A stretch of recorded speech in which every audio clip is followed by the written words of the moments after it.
Hello साथीहरू के छ सबैजना सन्चै हुनुहुन्छ अनि आज सबैजनाले भोट हाल्नु भयो त सबैजनाले भोट हाल्नुस् है हामी पनि आज भोट हाल्नको लागि एकदमै आतुर थियौँ अनि बिहान उठेर हामी बुढाबुढी चाहिँ घरमा पानी हाल्न गयौँ बिहान नै चाहिँ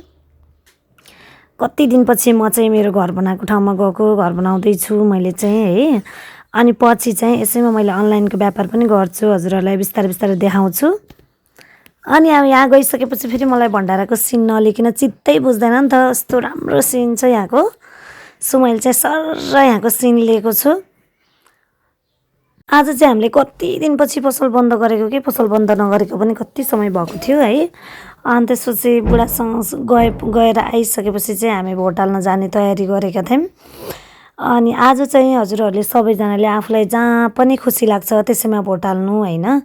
राम्रो राम्रो चाहिँ हाम्रो हो कि जो राम्रो छ उसैलाई हाल्नु होइन हजुरहरूको इच्छा हो त्यो त हुन त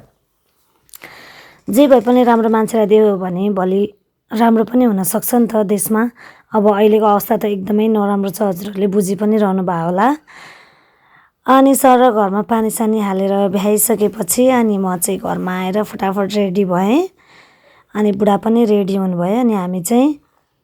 भोट हाल्नको लागि निस्किन लाग्यौँ अनि घरबाट निस्किन लाग्दाखेरि चाहिँ कस्तो राम्रो राम्रो फुल रोप्नु भएको क्या हाम्रो दिदीले चाहिँ घरमा अनि मलाई चाहिँ कस्तो फुलको भिडियो टुच्च लिन मन लाग्यो अनि हेर्न कस्तो राम्रो राम्रो क्युट क्युट फुलहरू रोप्नु भएको थियो हाम्रो दिदीले चाहिँ अनि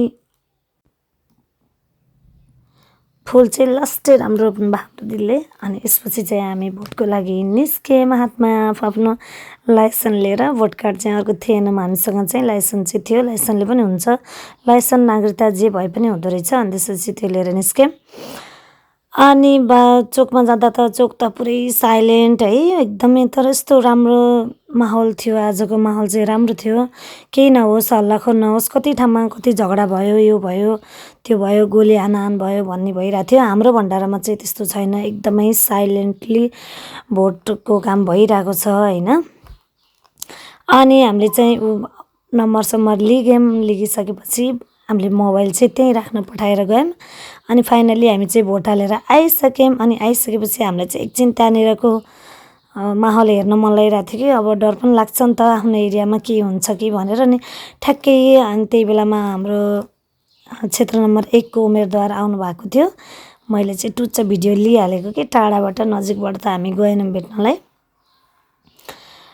अनि त्यहाँबाट निस्किसकेपछि चाहिँ हामीलाई लास्टै भोक लाग्यो अनि सबै पसलहरू बन्द थियो एउटा मात्रै केक हाउस खुल्ला रहेछ अनि त्यसपछि त्यहाँ गएर हामीले अलिअलि खाजासाजा लियौँ अनि लिएर घर आएर खान लाग्यो प्लिज सपोर्ट गरिदिनु होला हेरिदिनु होला ओके बाई।